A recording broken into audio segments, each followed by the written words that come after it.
Voilà, donc Dieu le bénisse, que Dieu nous fortifie. Chers frères et sœurs en Christ, nous sommes encore dans la grâce de Dieu par rapport au fait que nous sommes vivants pour nous repentir, pour nous conformer à la volonté du Seigneur Jésus-Christ de Nazareth. Bien-aimés, nous constatons encore, comme vous le voyez sur les images, le manque de connaissances qui se vit aujourd'hui dans l'Église et dans la vie des chrétiens, malheureusement. Et c'est pas nous allons encore parler des mèches, nous allons parler des tresses, de la mondanité en général. Lisons pour commencer Luc 24 à partir du verset 44 que je lis. Puis il leur dit, c'est là ce que je vous disais lorsque j'étais encore avec vous, qu'il fallait que s'accomplisse tout ce qui est écrit de moi dans la loi de Moïse, dans les prophètes et dans les psaumes. Luc 24 à partir du verset 44. Au verset 45, je lis, alors il leur ouvrit l'esprit afin qu'ils comprissent les Écritures. Je reprends Luc 24 à partir du verset 44 au verset 45. Je lis le verset 45.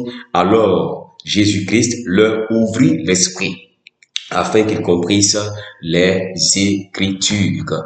Bien-aimés, nous constatons que les chrétiens et même malheureusement certains serviteurs de Dieu ont l'esprit fermé, comme le dit ici la Bible dans Luc 24 à partir du verset 45.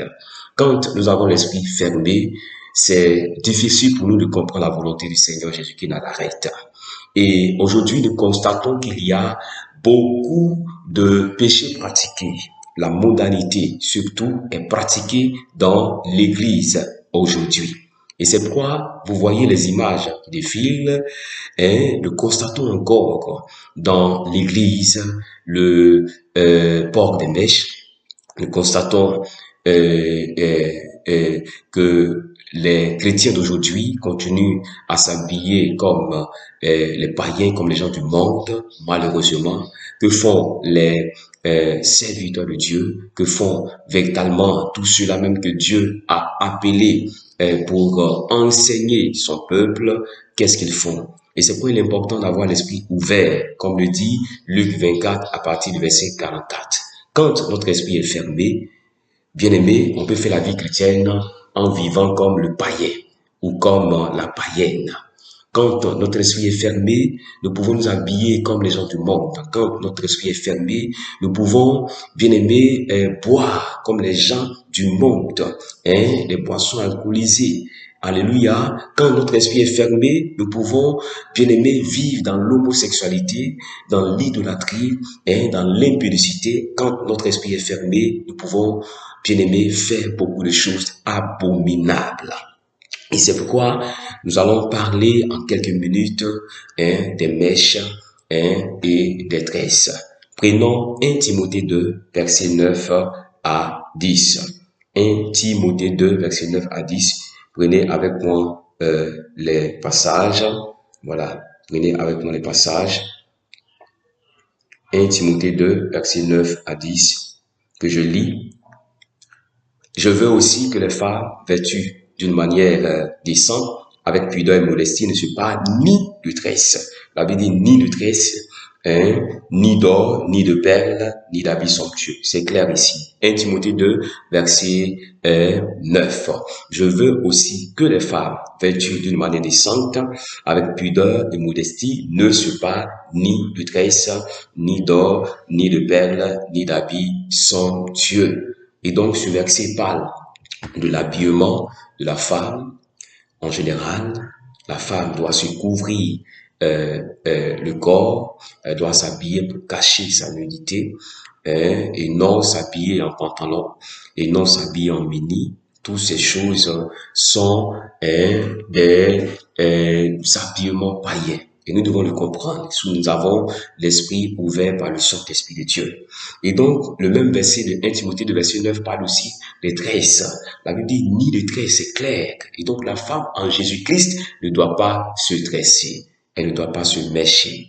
Parce que comme vous le voyez sur les images, les tresses sont des signes sataniques. Et les mèches spirituellement représentent des serpents, des démons. Et donc, nous devons comprendre et relier la parole du Seigneur Jésus-Christ avec le Saint-Esprit de Dieu. On peut voir encore cela dans 1 Pierre 3, 1 Pierre 3, 1 Pierre 3. Prenons la Bible dans 1 Pierre 3, à partir du verset 3 au verset 5 que je lis. Voilà, 1 Pierre 3, à partir du verset 3 au verset 5, prenez avec moi. Ayez non cette parure extérieure. La Bible dit non. Ayez non cette parure extérieure qui consiste dans les cheveux tressés, les ornements d'or ou les habits qu'on revêt. Voilà, c'est clair encore. Amen, non, c'est clair. Paul a parlé de ça, Pierre aussi a parlé de ça. Et nous devons comprendre que c'est la parole du Seigneur Jésus-Christ. C'est la parole du Seigneur Jésus-Christ. Et donc, ne faisons pas comme ces incrédules qui continuent à dire, non, que Paul parlait au Corinthe, Paul parlait à certains peuples, et Paul ne parlait pas à toute l'Église. Regardons encore dans la Bible dans 1 Corinthiens 1, 1 Corinthiens 1, à partir du verset 1, regardons encore la parole de Dieu. Prenez avec moi 1 Corinthiens 1, à partir du verset 1, que je lis. Paul appelé à être apôtre de Jésus-Christ par la volonté de Dieu et le frère Sostène, verset 2, à l'église de Dieu qui est à Corinthe, à ceux qui ont été sanctifiés en Jésus-Christ, appelés à être saints, et à tous ceux qui invoquent en quelque lieu, que ce soit le nom de notre Seigneur Jésus-Christ, leur Seigneur et le nôtre. C'est clair. 1 Corinthiens 1, à partir du verset 1 au verset 2. Donc, quand Paul parle, quand Pierre parle, c'est le Saint-Esprit de Dieu qui s'exprime au travers de ses apôtres. Et le Saint-Esprit de Dieu s'exprime pour parler à l'Église, et non seulement à un peuple. Et c'est ce que nous devons comprendre.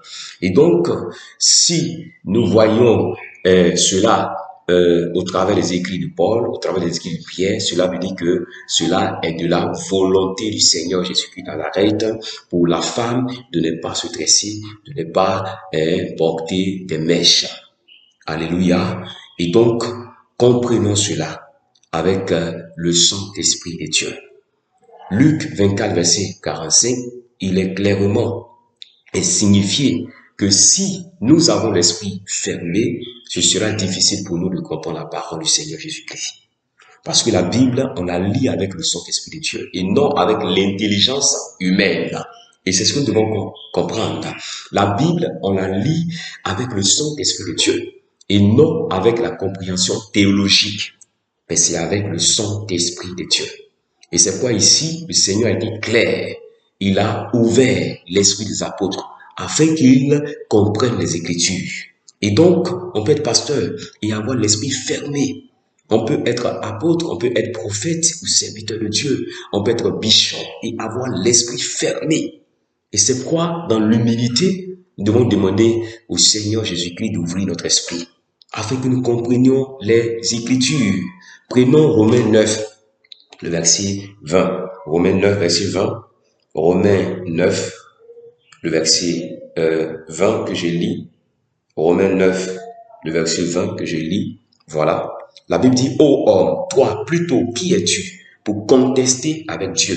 Le vaste d'agir dira-t-il à celui qui l'a formé, pourquoi m'as-tu fait ainsi? Et c'est clair. C'est Dieu qui nous a formés.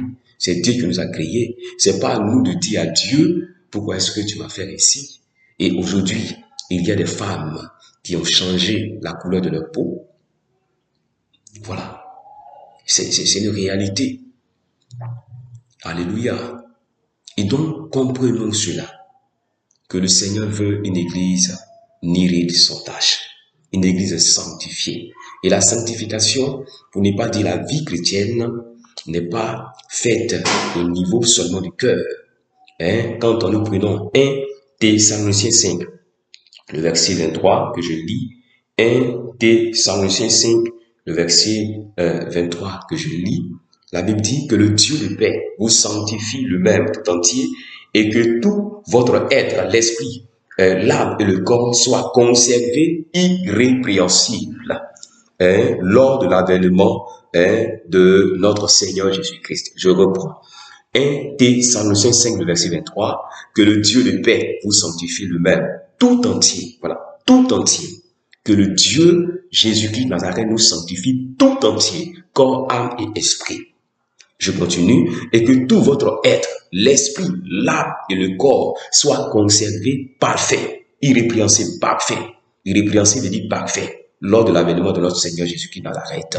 Donc, la sanctification concerne le cœur, un cœur pur, et aussi l'âme, et aussi le corps, un corps pur. Voilà, un corps pur. C'est ce que nous devons comprendre. C'est pourquoi l'habillement est aussi important. Alléluia. Donc, comprenons par ces versets. Nous pouvons le relire. 1 Timothée 2, versets 9 à 10. Romains 9, verset 20. 1 Pierre 3, à partir du verset 3 au verset 5. Il y a encore d'autres versets que nous pouvons lire. Deutéronome 22, verset 5, qui parle de pantalon, le port du pantalon chez la femme, qui est interdit par le Saint-Esprit de Dieu.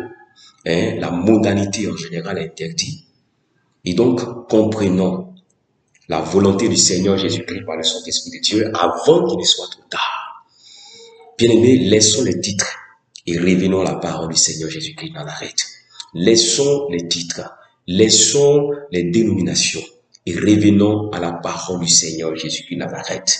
Car le Seigneur a dit dans Matthieu 16, verset 21, que tous ceux qui me disent Seigneur, Seigneur, n'entreront pas tous dans le royaume des cieux. Seulement ceux qui font la volonté de mon Père qui est dans les cieux. Et donc c'est clair. Il faut obéir à Dieu et non à une église. Il faut obéir à Dieu et non à un pasteur. Il faut obéir à Dieu et non à un prophète. Il faut obéir à Dieu et non à une dénomination. Il faut faire la volonté du Seigneur Jésus-Christ de Nazareth. C'est pourquoi il a dit dans Luc 6, verset 46, « Pourquoi m'appelez-vous Seigneur, Seigneur, et ne faites pas ce que je dis ?» Pourquoi m'appelez-vous Seigneur, Seigneur, et ne faites pas ce que je dis? Il faut faire ce que le Seigneur Jésus-Christ dit et non faire ce que le pasteur dit. C'est pourquoi les chrétiens de Béret sont un exemple. Quand le pasteur prêche là, il vérifie d'abord les Écritures avant de dire Amen. Parce que c'est les Écritures qui nous jugeront. Que Dieu nous bénisse. Amen. Alléluia.